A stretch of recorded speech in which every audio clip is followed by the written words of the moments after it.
का काम है आपको बर्बाद करना और भटकाना। अगर आपका कोई शुभचिंतक है तो वो है माँ बाप। दो तीन लोगों से तो बहुत बच के रहिए जो आपके घर के खिलाफ आपको बताते हैं। आदमी को पहचानना है ना, तो उसको ये देखो कि इसके माँ बाप के प्रति कैसा रवैया है। डेली सुबह उठकर शुक्रिया कहा करो अपने माँ बाप का पैर छूकर। भगवान उतर आए और माँ बाप कहते चला दो गोली तो चला दो। समाज का काम है आपको बर्बाद करना और भटकाना, यह समाज का धर्म है।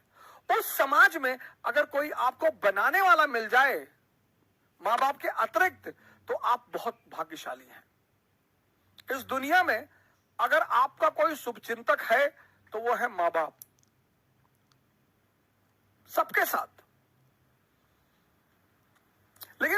लेकिन होता क्या है, वो कठोर होते हैं हमारे प्रति। जो भी शुभचिंतक होगा वो कठोर होगा, जिसको शोषण करना होगा वो मृदु होगा। जैसे पड़ोस की आंटी, उनको कोई काम है, और बेटा बबलू कैसे हो बेटा, दिखाई नहीं पड़े, बेटा हमारा आटा लिया देते चक्की से लो। अब मां इस तरह से नहीं बोलेगी, मां कहेगी बदतमीज कहां मरा हुआ था। तो अब हम ह्यूमन नेचर है हमारा, तो हमें मां बाप बड़े बुरे लगते हैं। लेकिन सूत्र यही है सर, जो भी आपके प्रति कठोर है वो आपका भला सोचता है, और जो भी आपके प्रति मृदु है, अच्छा बोलता है, आपकी सिर्फ तारीफ करता है, वो आपके शोषण के फिराक में है। किसी की वही जनरेशन में लोग कहते ना, अरे भैया कमा लिए 7 पुस्त खाएगी। हमने तो ना देखा किसी की 7 पुस्तें खाते हुए।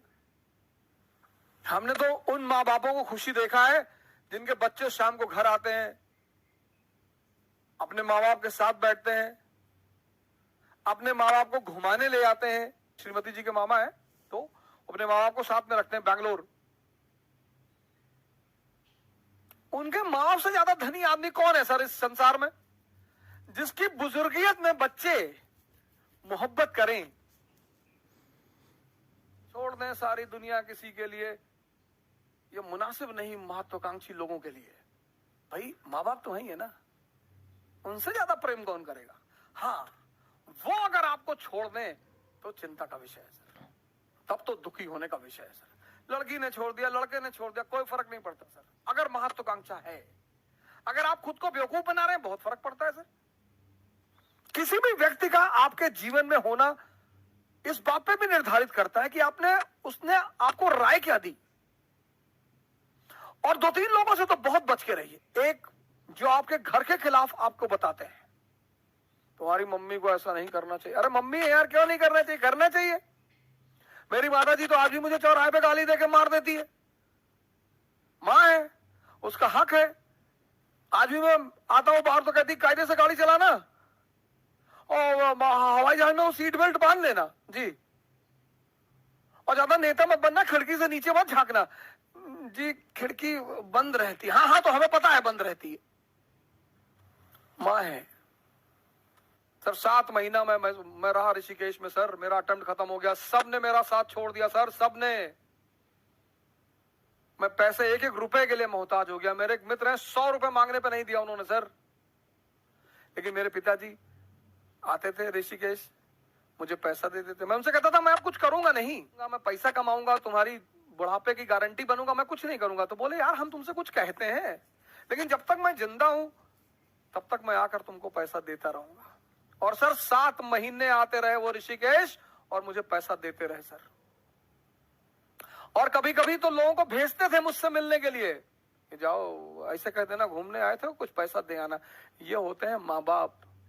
और आज मैं जहां भी हूं, सबसे अहम भूमिका उनकी है सर। श्री माता प्रसाद ओझा पोस्ट ऑफिस में पोस्ट मास्टर रहे, पोस्ट मास्टर से रिटायर हुए वो। और मैं जहां भी हूं सर, जहां भी, वो उन्हीं की देन है। मतलब पहली जो नींव रखी है वो उन्होंने ही रखी। हमारा प्रिंसिपल परेशान रहता था कि यार तुम्हारा बाप तुमको कुछ कहता ही नहीं, कहते ही नहीं थे सर।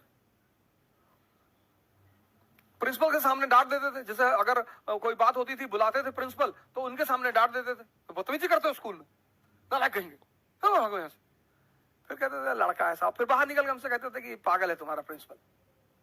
तो एक बार क्या हुआ कि फादर प्रिंसिपल ने कहा कि यार इसके बाप को इतनी हम शिकायत करते हैं, ये सुधरता ही नहीं। तो लोगों ने कहा सर आप गलत आदमी को शिकायत करते हो, आप इसकी माँ को बुलाओ सर। तो उन्होंने हमारी माँ को बुलाया, माता जी ने ऑफिस में ही मारना शुरू कर दिया। तो प्रिंसिपल को लगा कि हाँ हाँ यार, पहले हम गलत आदमी को बुला रहे थे। वो माँ बाप तो कभी गलत नहीं होते, और जो माँ बाप की बात नहीं मानते वो शैतान है, शैतान। लेकिन हाँ, कभी कभी ऐसा होता है कि माँ बाप हमें समझ नहीं पाते, तो लड़ने की क्या जरूरत है सर? माँ बाप से नहीं लड़ा जा सकता सर, कभी नहीं लड़ा जा सकता। माँ बाप से तो कभी लड़ा ही नहीं जा सकता सर, कभी नहीं। कुछ भी हो जाए, भगवान उतारा है और माँ बाप कहते चला दो गोली तो चला दो, फिर इफ एंड बट की जरूरत ही नहीं। यह स्थिति है माँ बाप की। आदमी को पहचानना है ना, तो उसको ये देखो कि इसके माँ बाप के प्रति कैसा रवैया है। अगर वो अपने माँ बाप को भगवान मानता है तो आपके प्रति ईमानदार रहेगा सर, हमेशा।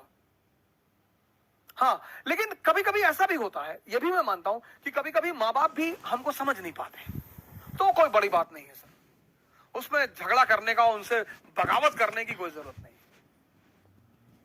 जो भी आपके ऊपर खर्चा करेगा वो उसकी कीमत वसूल करेगा, माँ बाप के अलावा। क्यों परेशान कर रहे हो माँ बाप को अपने? क्यों कर रहे हो परेशान?